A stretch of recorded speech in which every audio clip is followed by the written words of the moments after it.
mendapatkan hati. Negeri ini memanggilmu kawan, belajar bergerak berbagi untuk negeri. Guru penggerak majukan pendidikan, guru penggerak menghamba pada murid. Kreatif rancang pembelajaran, hargai potensi, tingkatkan prestasi, lahirkan profil pelajar Pancasila. Belajar bergerak berbagi untuk negeri, kita menjalin kolaborasi. Belajar bergerak berbagi untuk negeri, demi bakti pada Ibu Pertiwi.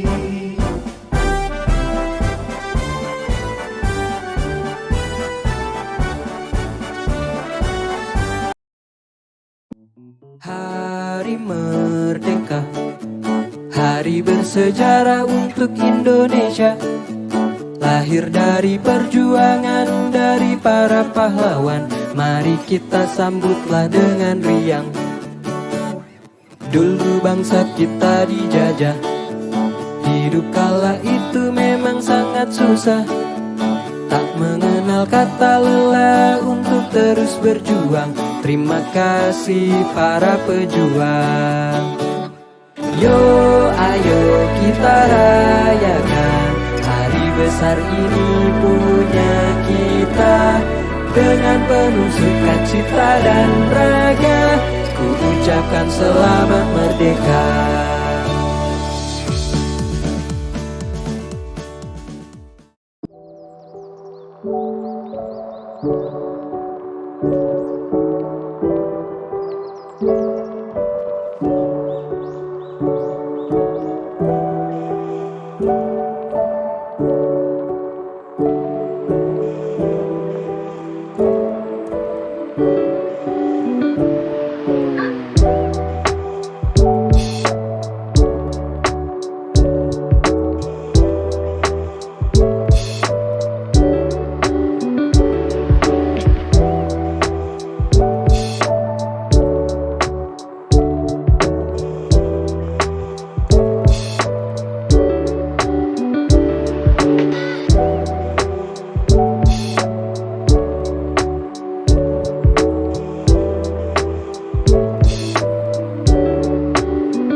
Bismillahirrahmanirrahim. Assalamualaikum warahmatullahi wabarakatuh. Selamat siang semuanya, Bapak Ibu guru hebat yang luar biasa. Hari ini kita bisa berkumpul di sini dalam suasana yang cukup membahagiakan di Aula SMP Negeri 3 Aji Barang. Luar biasanya lagi adalah kita bersama-sama masih diberikan kemampuan untuk bisa mendidik anak bangsa agar mereka senantiasa menjadi generasi penerus yang luar biasa di kelak kemudian hari. Karena kita sebagai pendidik tentunya memiliki kemampuan untuk bisa menuntun, mengarahkan, kemudian juga membimbing anak didik kita, para murid tercinta kita, untuk meraih apa yang ingin dia cita-citakan. Pada hari ini saya memberanikan diri berada di depan Bapak Ibu semuanya untuk memberikan beberapa hal terkait pengalaman saya dalam mengikuti kegiatan pendidikan guru penggerak Angkatan 5 Kabupaten Banyumas, yang pada kesempatan kali ini saya akan menyampaikan materi mengenai, sudah tertulis di sana ya, aksi nyata diseminasi modul 1.4.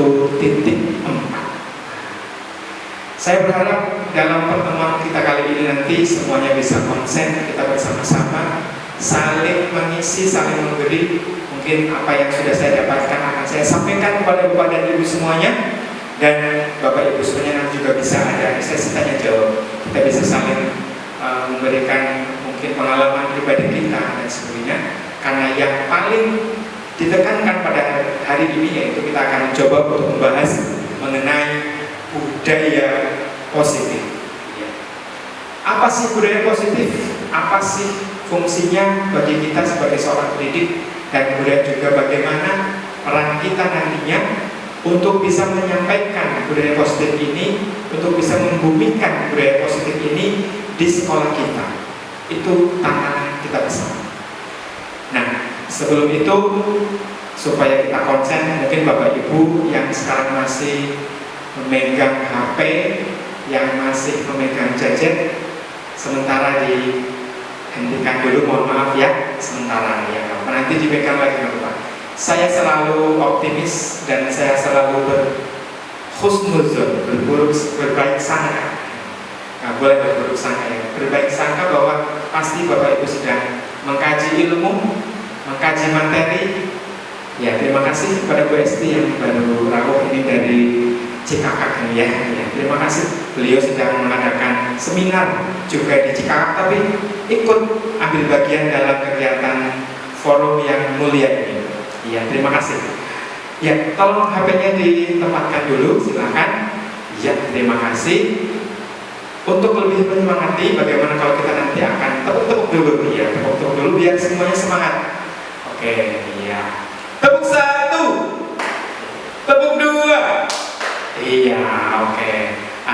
terdengar, ada yang belum terdengar, tidak apa-apa. Semuanya adalah demi konsentrasi kita bersama. Oke. Bapak Ibu yang saya hormati, mohon maaf, mohon izin saya akan duduk di depan laptop karena saya harus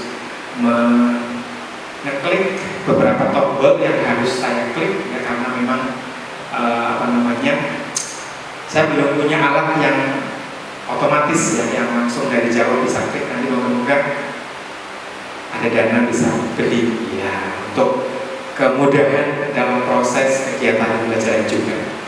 Baiklah Bapak Ibu yang saya hormati, di slide kita di depan saya sudah mencoba menyiapkan apa yang ingin saya bahas pada kesempatan kali ini. Kita akan berbagi bersama aksi nyata diseminasi modul 1.4.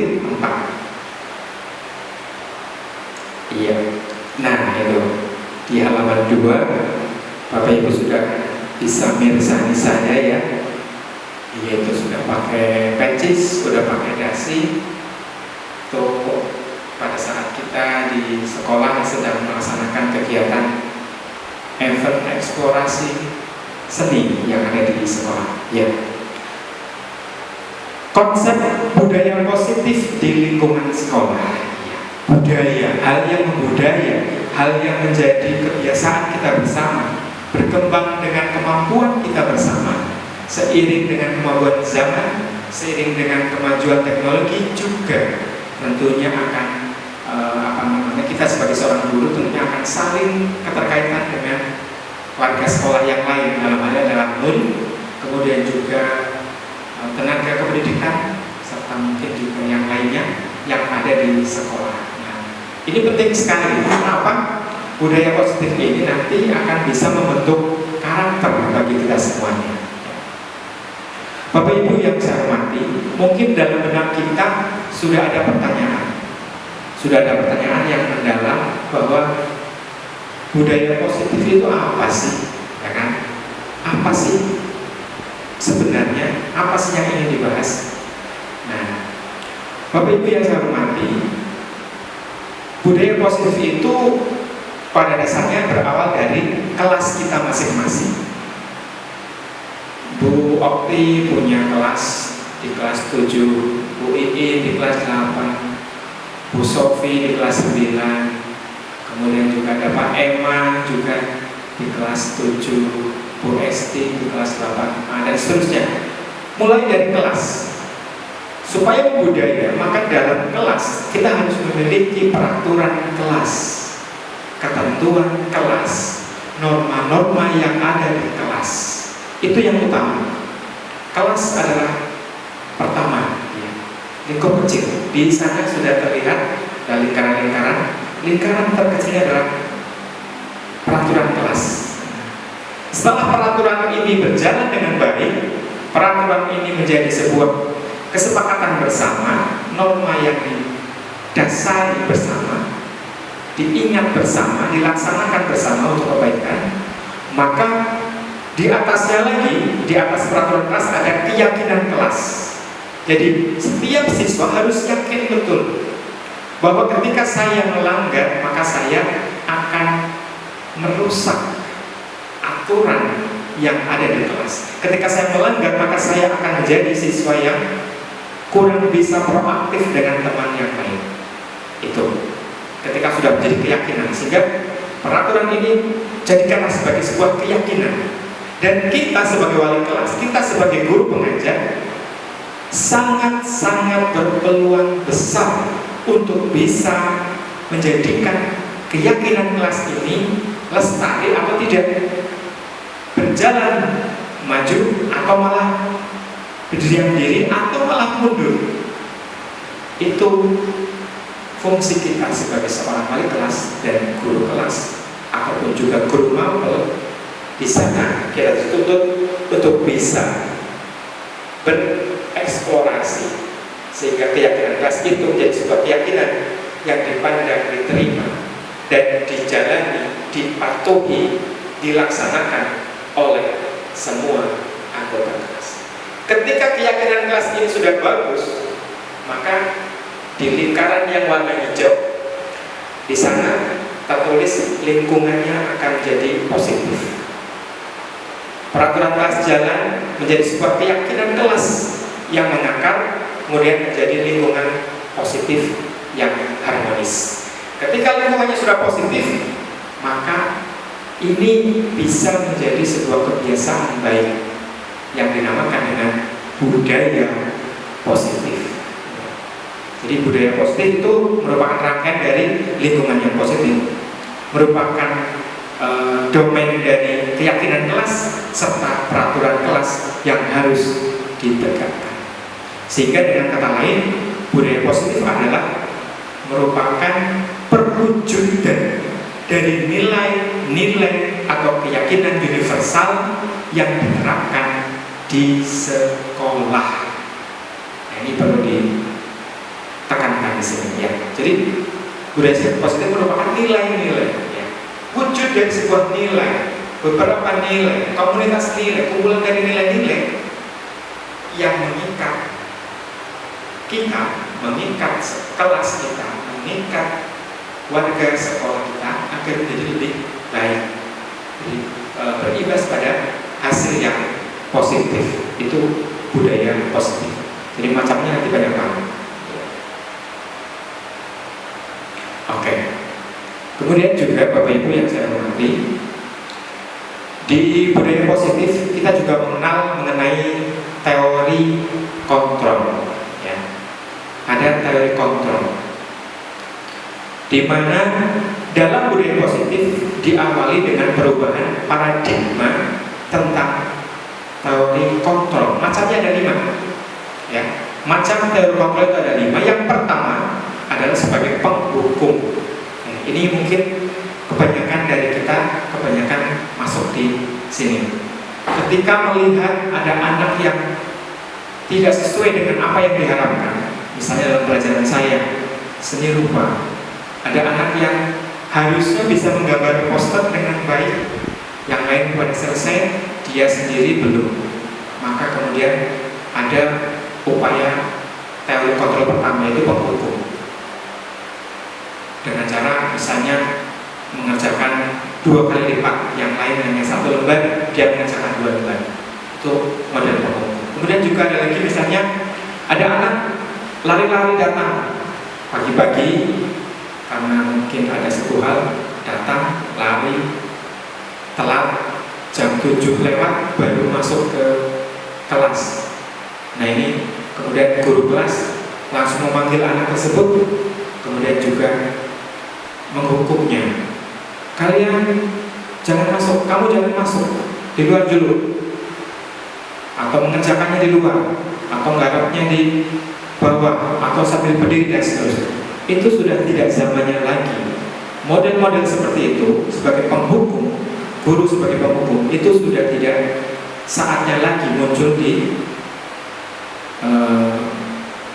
masa-masa sekarang ini. Apalagi IKM ya, kurikulum merdeka, itu hal-hal yang semacam ini tidak bisa ditolerir lagi. Kemudian yang kedua, teori yang kedua adalah pembuat rasa bersalah.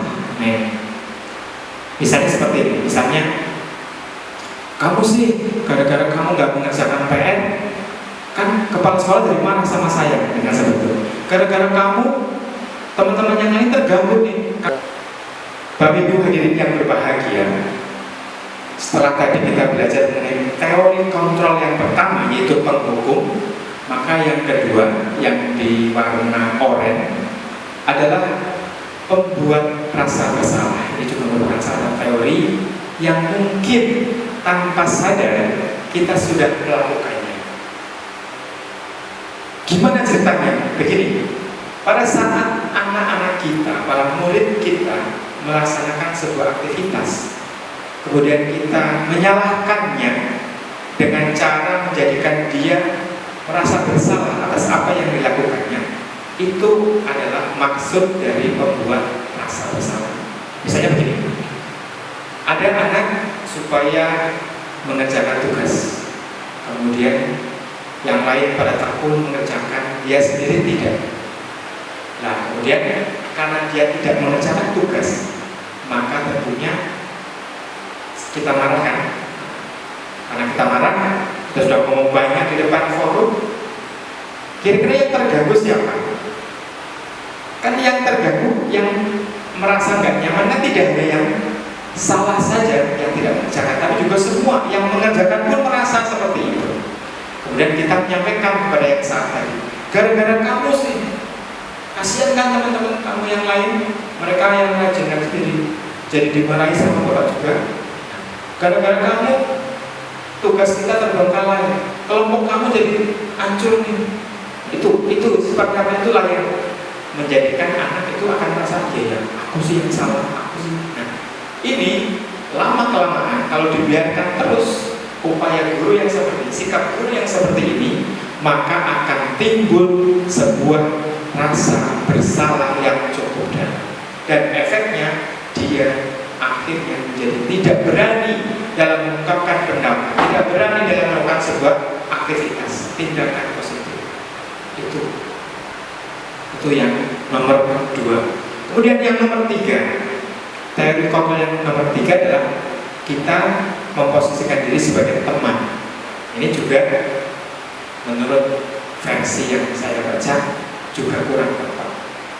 Bagaimana ketika kita menjadi teman? Misalnya seperti ini, ada anak salah, misalnya dia main bola, kemudian bolanya kena kacanya pecah. Pendekatannya sebagai teman, Mas, gimana sih main bola itu ya di lapangan, masa main bola di kelas? Tentu kacanya jadi pecah. Secara persuasif, pendekatan kita kepada anak mungkin kalau orang awam, orang umum melihat bagus ya, karena halus, baik, karena dia memposisikan diri sebagai teman. Tapi dalam teori kontrol semacam ini itu tidaklah dibenarkan. Kenapa? Dengan seperti itu maka murid yang kita dekati dengan versi sebagai teman tadi akan percaya pada kita, dekat dengan kita. Tetapi dengan guru lain dia tidak bisa dekat. Bahkan mungkin dia tidak percaya. Dia percaya hanya guru A saja, guru B saja yang dia anggap bisa menjadi teman. Tapi pada guru-guru yang mungkin kategorinya sebagai guru yang disiplin, guru yang tegas, dia akan menjauh, dia akan ketakutan. Itu efeknya. Itu nomor 3. Kemudian nomor 4 adalah guru sebagai pemantau.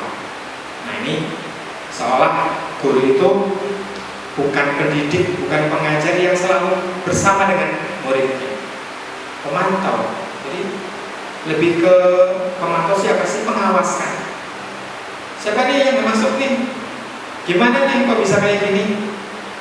Kenapa sih? Nah, seterusnya. Jadi pertanyaan itu verbal sekali. Berapa jumlah murid sekarang? Siapa yang nggak berangkat?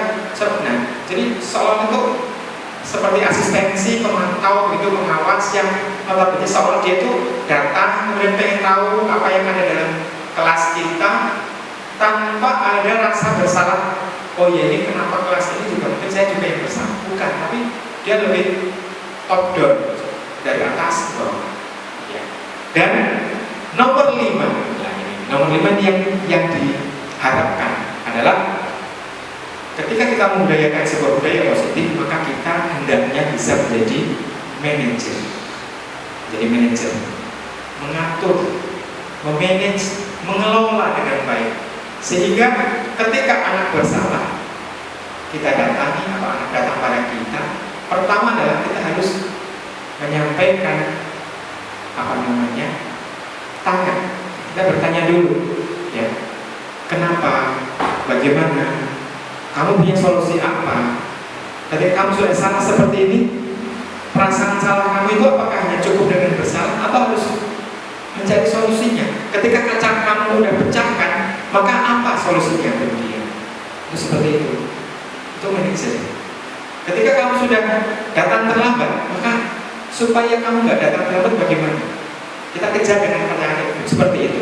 Jadi murid kita beri stimulus, kita beri masukan, kita beri pertanyaan yang nanti dia akan berpikir, oh iya, kenapa saya terlambat? Itu Pak, tadi malam saya tidurnya kemalaman. Lah ngapain malam-malam baru tidur? Pak, saya ikut ronda atau saya memakai ronda sama. Oh iya. Berarti bagaimana ketika kamu tahu bahwa ketika sudah terlalu malam tidurnya, kemudian jadi tidak bisa bangun kasih. Gimana solusinya? Ya saya harus nggak usah ikut kamu dia. Nah itu solusinya. Begitu. Jadi anak dituntut, anak diarahkan agar bisa melaksanakan aktivitasnya, tapi juga tidak merugikan. Itu child control agar kita bisa berbudaya positif. Kemudian Bapak Ibu yang saya hormati, berikutnya adalah kebutuhan dasar manusia. Ini penting sekali. Bapak Ibu yang saya hormati, bahwa kita sebagai manusia itu pada dasarnya memiliki kebutuhan yang sangat fundamental, kebutuhan dasar yang harus diraih, yang harus dipenuhi, yang harus diadakan. Sama halnya dengan siswa, Bapak Ibu. Siswa juga punya kebutuhan-kebutuhan dasar yang akan mengarahkan dia untuk bisa belajar secara baik. Metode belajar yang baik, suasana yang baik, dan seterusnya. Sehingga perilaku siswa pastilah memiliki tujuan. Walaupun itu merupakan sebuah kesalahan, pasti mereka juga punya alasan kenapa siswa melakukan hal tersebut. Nah, alasan tersebut merupakan kebutuhan dasar manusia yang terangkum dalam 5 kebutuhan dasar. Sehingga ketika anak bersalah, jangan kemudian kita langsung menyalahkan, menghukum begitu saja, membuat mereka bersalah. Jangan membuat mereka merasa, ya saya yang salah. Tapi kita harus juga tahu apakah kebutuhan dasarnya sudah tercukupi, sudah terpenuhi atau tidak. Kebutuhan dasar manusia ada 5.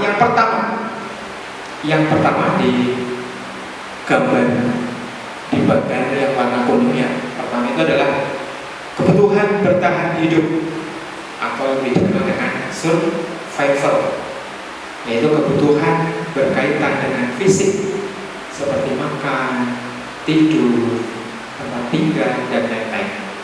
Ketika dari rumah anak-anak kita datang ke sekolah kita dalam kondisi yang lapar, kencok, ngantuk, ya, mungkin tempat tinggalnya juga karena musim hujan bocor dan sebagainya, datang ke sekolah menerima materi pelajaran dari bapak dan ibu guru, bagaimana kira-kira? Oke lah, mungkin mata tidak ngantuk, tapi perut keroncongan, itu juga membuat gelisah Bapak Ibu. Perutnya kenyang, matanya ngantuk, bagaimana? Itu juga membuat kegiatan pembelajaran tidak optimal. Atau mungkin juga yang lainnya, kendala-kendala yang lain. Nah, sehingga ini kebutuhan dasar ini menjadi nomor yang pertama, yaitu makanan, mungkin tempat tinggal, mungkin juga baju. Bagaimana ketika dia nggak punya baju, anak orang nggak punya, yang lain pada setrika rapi, dia bajunya seminggu 2 minggu nggak disetrika, banyak titik-titik hitam. Bahasa sayangnya itu adalah titik-titik. Tentunya dia akan merasa tidak pede. Nah, ini jangan sampai, semoga saja anak-anak kita seperti itu jangan sampai. Apalagi sekarang pemerintah sudah menggelontorkan KIP, sudah menggelontorkan PIP, sudah mengadakan Basnas. Gunakan itu semuanya. Juga di sekolah kita ada BOS, bantuan operasional sekolah, yang luar biasanya setahun per anak sekian juta, dikali sekian. Itu kebutuhan mereka. Sehingga kita bisa sekolah dalam hal ini memenuhi kebutuhan-kebutuhan, apalagi yang bersifat fiskal seperti ini. Ketika ada upacara, kemudian ada yang pingsan, ada yang pusing, ada yang mual, tanya dulu, sudah sarapan apa belum kamu? Nah, tanya dulu. Jangan langsung nyalakan apa itu aja cengeng, baru kena panas sedikit aja udah pusing. Jangan, karena kita nggak tahu background dari anak didik kita itu seperti apa, kita nggak tahu. Kemudian yang kedua, kebutuhan anak, kebutuhan dasar anak dan manusia pada umumnya adalah kebutuhan cinta dan kasih sayang. Ini penting. Anak diterima di keluarganya itu sangat penting.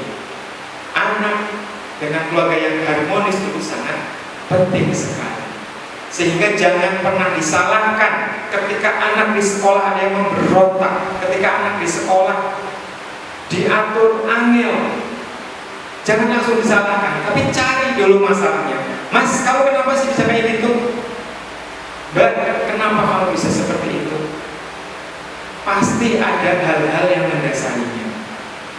Kadang saya mengajar di sekolah ini 17 tahun lamanya, saya sering sekali menjumpai anak-anak kita itu di sekolah luar biasa, ya. Kon gawa A, sing digawa B, kon gawa C, sing digawa Z, dan seterusnya. Belum lagi di kelas wirawiri minta izin. Belum lagi ketika pembelajaran, bahkan sampai ada yang kaca atas itu sampai pecah gara-gara dia mainan. Itu pernah terjadi. Dan Bapak Ibu yang saya hormati, sampailah kita ke kebutuhan dasar manusia yang ketiga, yaitu kebutuhan penguasaan atau pengakuan akan kemampuan kita. Ini penting sekali. Ketika anak bisa berusaha, bisa menulis, bisa membaca, bisa berkarya, kita harus kasih apresiasi, ya, kasih pengakuan. Oh ya, ini karyanya si A, ini karyanya si B, ini kamu sudah luar biasa, tinggal ditingkatkan bagian ininya. Kamu sudah bagus sekali gerakannya, tinggal diselaraskan. Itu penting dan harus. Jangan sampai kita seolah menutup mata ketika dia salah, kita besar-besarkan salahnya. Tapi ketika dia benar, ketika dia bagus, kita menutup mata. Jangan. Itu juga salah satu kebutuhan dasar manusia pada umumnya. Dan yang keempat, Bapak Ibu semuanya, yang keempat adalah kebutuhan kebebasan, kebutuhan akan pilihan. Seperti kemarin kita sudah bersama-sama menyelesaikan proyek 1 demokrasi, yaitu berupa pemilihan ketua OSIS. Alhamdulillah, semua anak memilih dengan bebas. Semua anak berkemampuan untuk bisa menentukan siapa yang akan dipilih menjadi ketua OSIS. Luar biasa. Dan itu 777 siswa memilih, 600 sekian siswa memilih nomor 1. Itu sudah luar biasa. Dan itu tanpa ada pergerakan massa dari guru, dari balik kelas, tidak ada. Anak betul meresapi bagaimana visi misi, bagaimana penyampaian orator dalam kegiatan yang akan dilaksanakan, dan seterusnya menyerap tanya jawab dari bapak ibu dan seterusnya pada saat kampanye itu menjadi pilihan, itu menjadi tolok ukur bagi mereka untuk memilih. Luar biasa. Nah, kemudian Bapak Ibu yang saya hormati, yang kelima adalah kebutuhan akan kesenangan, happiness, ya, senang. Pada dasarnya, jangankan anak-anak kita sendiri yang orang dewasa saja pasti membutuhkan kesenangan, happy. Bahasa kerennya sekarang healing, bahasa zaman dulu jalan-jalan, kemudian juga wisata, study tour, apa itulah namanya. Dan intinya adalah pengen membuat refresh pikiran dan hati kita, senang. Ketika Bapak Ibu datang ke kelas 10 menit, 15 menit setelah bel saja, kemudian menjumpai anak lagi main bola pakai kertas yang diuntal-untal jadikan bola. Salah siapa juga? Salahkah anak? Atau salah kita yang datang telat masuk ke kelas? Mungkin kita yang datang telat, sehingga anak berkesempatan untuk bikin bola dari kumpulan sampah kertas, kemudian diikat dengan karet atau dengan apalah itu namanya, kemudian mereka bermain di dalam kelasnya gaduh, anak-anak berkeringat, ya, kepalanya keringetan, tangannya, keteknya, ya, baunya luar biasa. Kemudian kita salahkan anak-anak kita. Benar enggak ya? Mereka lagi bersenang-senang karena mereka butuh kesenangan. Nah, hanya saja mungkin harus diarahkan sehingga tidak serta-merta dengan mutlak langsung menyalahkan. Oke Bapak Ibu semuanya, Kita sudah pindah ke slide yang berikutnya, yaitu menerapkan disiplin yang positif. Ketika seorang guru sudah mampu memahami kebutuhan dasar manusia, maka langkah berikutnya adalah menerapkan disiplin positif. Disiplin seringkali dianggap siswa sebagai suatu aturan yang harus ditaati dan dilakukan apapun keadaannya. Nah, menurut Gosen dalam bukunya Restructuring School Disciplines, ada 3 alasan motivasi manusia dalam melakukan sesuatu. Yang pertama, di LCD di sana dilihat, di layar monitor, di layar terlihat ada warna merah di sana ya. Dasar yang menurut Gosen itu ada 3. Yang pertama, untuk menghindari ketidaknyamanan atau hukuman. Itu. Yang kedua, untuk mendapatkan imbalan atau penghargaan dari orang lain. Dan yang ketiga adalah untuk menjadi orang yang mereka inginkan sesuai dengan nilai-nilai yang diyakini. Nih, 3 hal ini yang kita harus tahu ternyata sebagai seorang pendidik, ya, untuk bisa menunjukkan budaya positif, berdisiplin positif. Nah, 3 hal ini yang harus kita pahami. Menghindari hukuman bisa, mendapatkan imbalan, penghargaan, ya. Berlaku baik karena daripada saya dihukum, daripada saya masuk BK, saya mending berlaku baik saja. Itu maksudnya. Atau yang kedua, siapa tahu kalau saya disiplin, saya rajin berangkat, saya mengerjakan tugas, maka saya akan dapat imbalan. Itu bisa juga nomor 2. Atau nomor 3, menjadi orang yang mereka inginkan sesuai dengan nilai yang ini yang paling bagus, ya. Jadi tidak terpengaruh dengan Pak Guru, anak-anak enggak terpengaruh dengan aturan, enggak terpengaruh dengan apa, tapi mereka berjalan di atas rem, mereka berjalan dengan kebaikan sesuai dengan aturan dan norma yang berlaku di sekolah di mana dia berada. Ini yang penting, ini yang bagus. Jadi tidak karena apa-apa, tidak mengharapkan apa-apa, tapi dia tetap dalam kondisi yang sesuai dengan relnya. Dan ini seharusnya kita teladankan kepada murid-murid kita. Karena ibarat kata, guru kencing berdiri, maka murid akan kencing berlari. Kita itu adalah teladan, contoh bagi murid-murid kita. Ketika kita berangkat telat, muridnya yang mesti jelas dulu telat. Ketika kita tidak rapi, muridnya yang jelas berbalik sekolah rapi. Jangankan kayak gitu, kita rapi saja, kita rajin saja, banyak juga murid-murid kita yang masih belum rajin. Sehingga Bapak Ibu yang saya hormati, berdasarkan 3 teori di atas tadi, penerapan disiplin sekolah harus dilakukan dengan alasan yang ketiga tadi. Jadi siswa ketika melakukan sebuah kebaikan itu sesuai dengan keyakinan kelasnya, sesuai dengan nilai-nilainya yang pastinya sudah tertanam dalam dirinya, sehingga memotivasi secara internal. Motivasi yang baru dari internal, dari dalam diri. Saya pengen bisa, maka saya harus belajar. Saya pengen baca, maka saya belajar baca. Saya pengen bisa gambar, maka saya harus belajar menggambar. Dan dalam diri, bukan dari orang lain. Tidak dari Pak Guru, tidak dari Bu Guru, tidak dari orang tua, tidak. Tapi dalam dirinya, ketika itu sudah menyadari sendiri, memotivasi secara internal, maka dia akan melaksanakan dengan enteng, dengan mudah, dengan nyaman, dengan happy.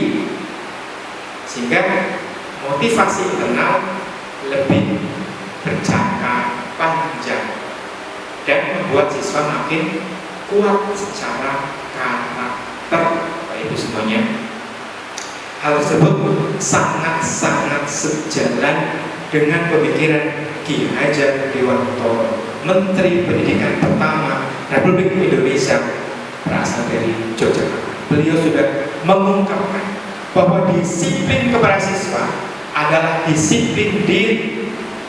Sebab hanya diri sendiri yang mampu mengontrol diri kita, bukanlah orang lain. Jadi yang paling bisa mengontrol kita sendiri adalah diri kita. Kita mau main, kita mau belajar, kita mau bersenang-senang, kita mau beribadah, diri kita sendiri, bukan orang lain. Sehingga motivasi internal dapat tercapai dengan cara menerapkan segitiga restitusi. Apa maknanya ya? Segitiga restitusi. Ya. Bapak Ibu, segitiga restitusi adalah usaha untuk apa? Mendisiplinkan siswa, tapi dengan cara siswa sendiri yang menyelesaikan masalahnya dan membuat mereka bertindak sesuai dengan keinginan ideal yang didasarkan pada keyakinan kelas. Ini mulia sekali, bagus sekali, konsep sekali, idealis sekali. Sebuah keadaan di mana anak muncul dalam dirinya untuk bertindak ideal, bertindak bagus, baik, dan menyelesaikan masalahnya didasarkan pada keyakinan kelas, pada dirinya, pada kelasnya, pada teman-temannya. Ini bagus banget, ya. Sehingga dalam segitiga restitusi itu ada beberapa hal. Pertama adalah menstabilkan identitas, ya, menstabilkan identitas. Kemudian juga apalagi bisa dibaca dari belakang, iya, menanyakan keyakinan. Kemudian validasi tindakan yang salah. Kemudian di sini juga disebutkan keyakinan kelas apa yang telah kita sepakati. Ketika ada yang salah, kita coba pakai segitiga restitusi ini. Jadi langsung nyaman nanti yang nanya, tidak kemudian rasa bersalahnya akan semakin akut, ya, semakin takut. Jangan, karena mungkin hari ini dia salah, tapi besok siapa tahu dia bisa membawa nama baik untuk sekolah kita. Ya, luar biasa, hari ini saya juga panas nih, pengen minum tapi airnya masih ada di ruang guru. Ya, nggak apa-apa. Oke, Bapak Ibu semuanya, mungkin pertama bisa kita sampaikan juga sebenarnya ada apa, ya. Kemudian kenapa kamu melakukan itu? Apa alasannya? Ditanyakan seperti itu, ya. Kemudian juga mungkin kita kasih keyakinan, ya, menanyakan keyakinan. Mungkin yang salah seperti kamu tidak hanya kamu saja, mungkin yang lain juga pernah melakukan kesalahan. Dia bangga. Dia akan cerita, ya Pak, saya kayak gini, tidak saya Pak, tapi itu juga, dan seterusnya. Kita gali. Kemudian juga kita bisa menyampaikan juga bahwa tadi ya, tiap orang, iya, Bapak Ibu yang saya hormati, sudah luar biasa masih bersama saya, nggak ada yang ijazah di belakang seperti murid kelas 7A, ya, luar biasa. Terima kasih sekali Bapak Ibu semuanya. Masih di segitiga restitusi, ya, ini upaya kita, upaya guru, upaya sekolah untuk bisa menjadikan anak didik kita itu tahu masalahnya, tahu solusinya, dan apa yang akan dia lakukan. Sehingga butuh sekali dalam segitiga restitusi itu adalah tanyakan keyakinan. Oh, gimana kok bisa seperti itu? Ada nggak teman lain yang melaksanakannya? Kamu jangan khawatir, mungkin hari ini kamu yang melaksanakan, tapi mungkin dulu yang lain pernah, teman lain pernah. Itu kemudian dilanjutkan dengan pertanyaan berikutnya yang kemudian menjadikan dia mampu menyampaikan apa isi hatinya. Kemudian kita tanya lagi juga tentang solusi, ya. Ketika kamu sudah memecahkan kaca, terus bagaimana? Ya, saya harus menggantinya, Pak. Ketika kamu sudah memotorkan ini masjid, misalnya karena pakai sendal naik ke teras masjid, sudah ada tulisan kata suci, masih naik saja, terus bagaimana? ya saya harus bersihkan, Pak. Yaudah kita bersihkan bareng-bareng.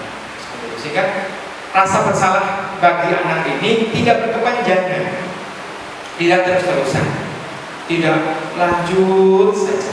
Jangan. Tapi ada solusinya sehingga dia akan satu minta maaf, mungkin dua merasa bersalah, tiga kemudian atau berbalik merasa bersalah dulu minta maaf, kemudian juga mereka akan cari solusi supaya saya tidak A maka saya harus melakukan B, supaya saya tidak bisa supaya saya tidak telat maka saya harus tidur gasik, supaya saya tidur gasik maka saya tidak boleh begadang terlalu malam, supaya nggak begadang terlalu malam mungkin saya harus baca buku, saya baca Quran. Nah itu yang harus kita gali, itu yang harus kita coba tanyakan kepada anak-anak didik kita. Jadi jangan langsung menghakimi, memutuskan bersalah, membuat anak-anak kita merasa bersalah. Jangan, tapi kita harus ada tahapan-tahapannya. Itu segitiga restitusi.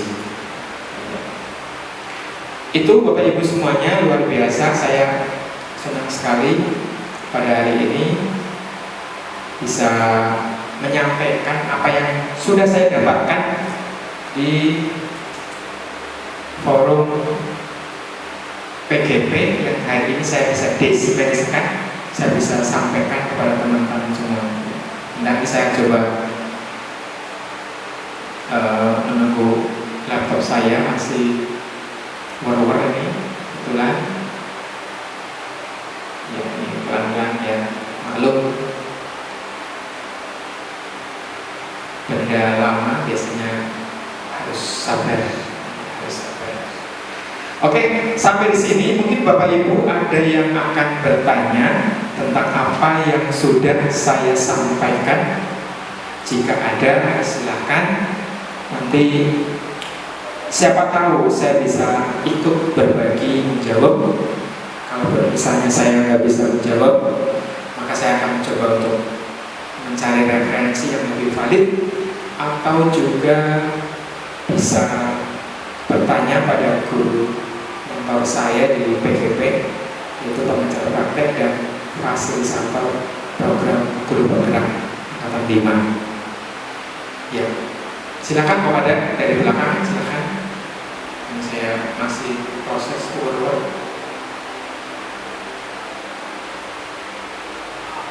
Izin bertanya, bagaimana cara mengimplementasikan budaya positif di sekolah? Terima kasih.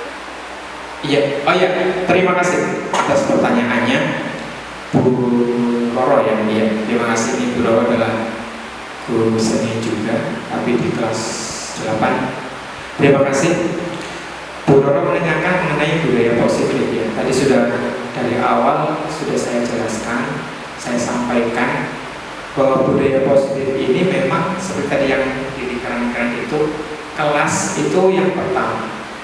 Jadi individu dalam kelas jadi yang pertama harus memiliki aturan yang pasti, aturan yang jelas. Kebiasaan-kebiasaan baik ini harus dipupuk, harus dipelihara. Supaya apa? Agar nantinya akan menuju kepada pola keyakinan kelas yang bagus. Ketika keyakinan kelas ini sudah terbentuk dengan bagus, dengan nyaman, semua yang mengikutinya akan merasa legowo, maka kelas ini akan jadi kelas yang memiliki keunggulan daripada kelas-kelas yang lain.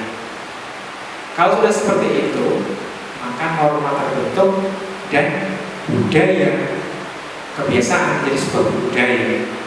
Ketika pagi anak-anak terbiasa dengan literasi, membaca buku, membaca Al-Quran, darusan, atau mungkin juga pergi ke sholat untuk sholat duha dan lain sebagainya. Ini kan hal-hal bagus, hal yang menarik yang menjadi sebuah kegiatan, kebiasaan baik yang ini juga bisa menjadi sebuah budaya.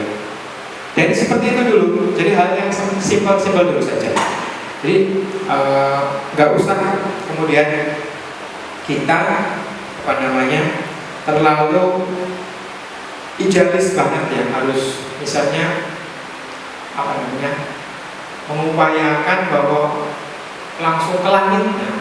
Nah, untuk menuju langit kan harus ada prosesnya. Kita harus belajar dulu mengenai ilmu bumi, mengenai ilmu langit, mengenai ilmu masa jenis dan seterusnya.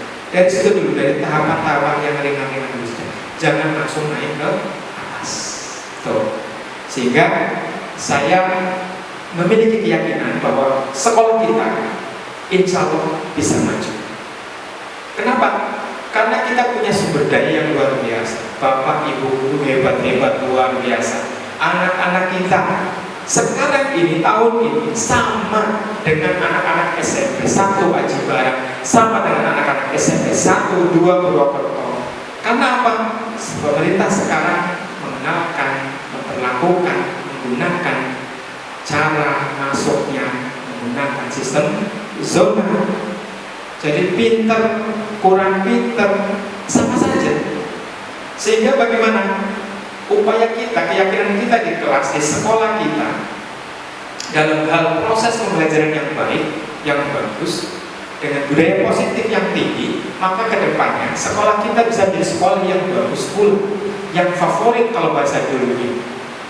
Kita ingat dulu waktu saya di SMP saja, saya di SMP 1 Wangon dulu, betapa masuk di SMP 1 Wangon itu luar biasa sekali, ya, susahnya. Kenapa? Nilainya harus yang paling tinggi-tinggi, yang murni, karena terkenal sebagai sekolah yang favorit. Sehingga saya di SD, apalagi SD saya SD pinggiran, dari 26 atau 28 teman saya satu kelas itu, yang masuk SMP 1 Wangon hanya 1. Kenapa? Karena susah bersaing, karena harus nilainya bagus. Sehingga waktu itu ya SMP 1 Wangon ibaratnya sebagai macannya SMP di Wangon. Demikiannya SMP 1 Aji Barang, demikiannya SMP 1 Purwokerto, 2 Purwokerto, SMP 1 Sukaraja, SMP 1 Batu-Raja. Mereka menjadi singa-singa yang luar biasa. Ketika lomba, yang mana-mana SMP 1 Purwokerto, SMP 2 Purwokerto, SMP 1 Wangon, SMP 1 Aji Barang. Dulu seperti itu, tapi sekarang semua siswa sama. Bapak Ibu yang saya hormati, terima kasih sekali. Saya sangat senang sekali pertanyaan yang sudah muncul sudah saya jawab, dan ini waktunya sudah cukup. Mohon maaf, terima kasih Bapak Ibu sudah menemani saya untuk penyampaian saya diseminasi mengenai budaya positif.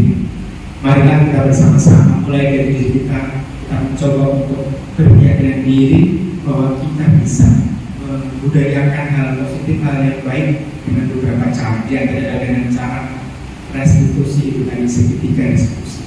Untuk itu, mari kita bisa, kita mampu. Bersama kita bisa, dan bersatu kita mampu. Cukup sekian. Mohon maaf atas segala kecelakaan dan kekurangannya. Wassalamualaikum warahmatullahi wabarakatuh.